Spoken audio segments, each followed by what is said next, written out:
Good afternoon to all of you, or good evening, I could rather say. Uh, as far as the litigation aspect of cyber crimes are concerned, let me put this very candidly and straightforward that it's complete haywire situation as of now. Courts are not well equipped with the legislation apart from some provisions of IT Act, and the courts used to try different provisions of IPC and other penal laws and the procedure of course with CRPC, and right on the policy level, right on a PIL level rather, we could say, like in high courts and Supreme Court, they are interpreting the law in a broader context in a different perspective.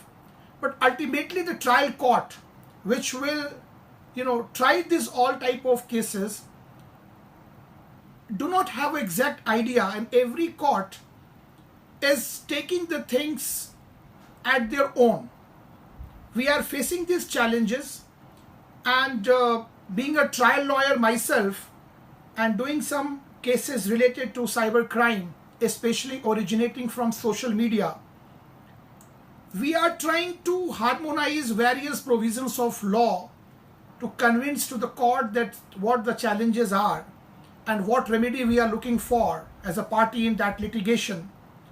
But at one hand, due to not proper synchronization of legal provisions on one hand, and due to the apathy at the end of investigating agencies, rather law enforcement agencies, the situation is very grim.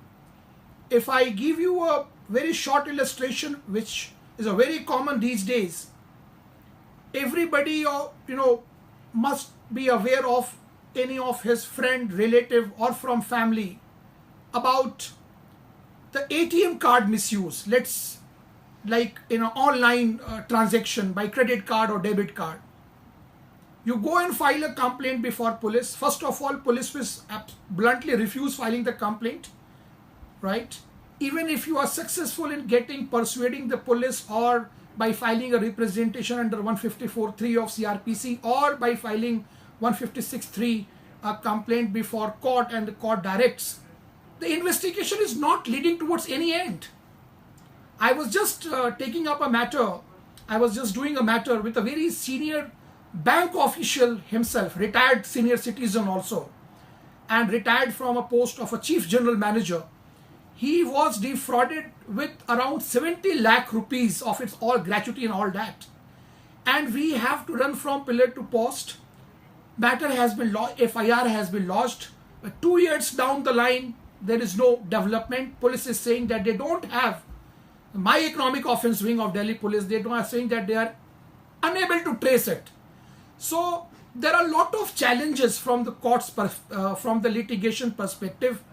From the academic perspective, we keep on reading articles, we keep on hearing seminars, webinars these days. But let me tell you very candidly that on the floor of the court, the situation is very, very grim when it comes to enforcement of your right and protection of your right through the judicial mechanism. Further, it has to be noted that with in recent, like we have seen that these days social media post, howsoever small or irrelevant they might appear at very face value, we have seen that they act as catalyst to instigate rights-like situation, crime, many type of crimes, several type of crimes, and law enforcement agencies are not able to control, rather I would say, patrolling of the cyber traffic. There is a huge, I can understand, as a practicing lawyer, I can also understand the challenges being faced by law enforcement agencies. We should not be only criticizing our forces, but we have to strike out a balance that what are the difficulties being faced at their end. We have to understand and appreciate that though every district in right now in India, of course the major cities, they have the special cyber branch, cyber wing, cyber cell, Like in Delhi police, you have a cyber cell. You in Noida, in Ghaziabad, you have. But if you ever visit their office, with all my great respect and regards to them, they are not being trained. Apart from some training being imparted on special branches like a special cell, like crime branch, like CBI, like NIA, or ED, these which are taking care of the high stake matters, normally in concerning national security or financial crimes matter.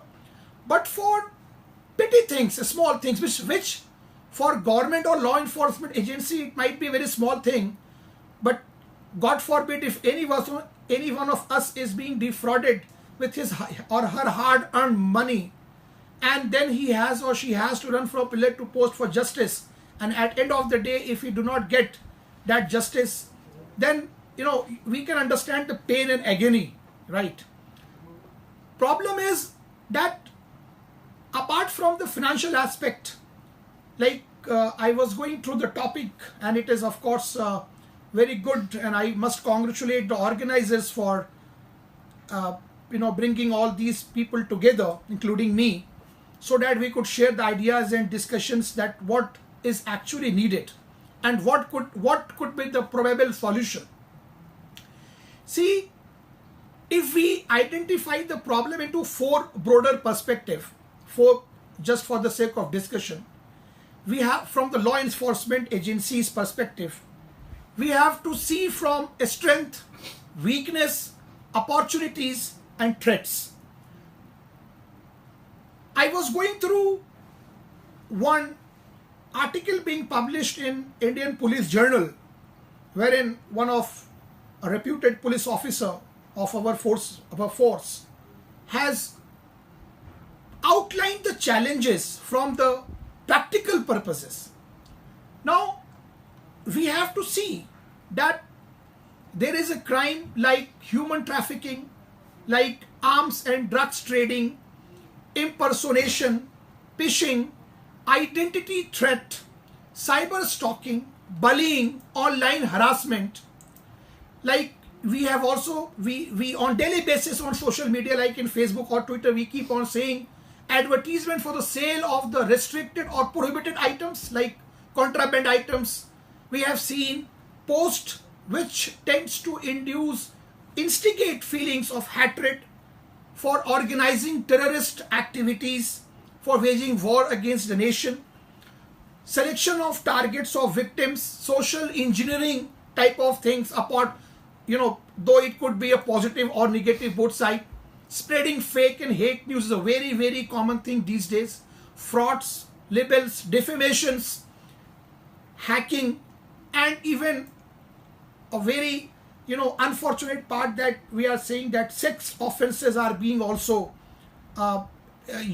these social media platforms are being used. Now, the law enforcement agencies, we understand that for normal crime, there is a police station concerning a zone or an area, and if any crime is being reported, the concerned police station acts on it. Now, what is happening in social media, that there is a heavy web traffic, heavy influx of information. You see one fake news and you will see thousands of retweets. Now it is impossible, almost, rather I would say that it is almost impossible to trace all and everyone involved in such a crime. Now what the law enforcement agencies are doing? Now these days a positive development is that, as you would all have seen, that almost all major district police departments have their own Facebook handle and their own verified Twitter handle. I'm just confining with social media, these two things, Twitter and Facebook.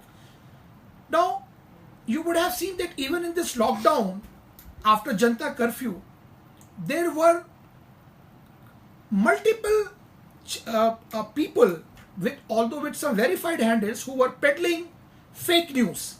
And of course, let aside the hatred and hate mongering. Police using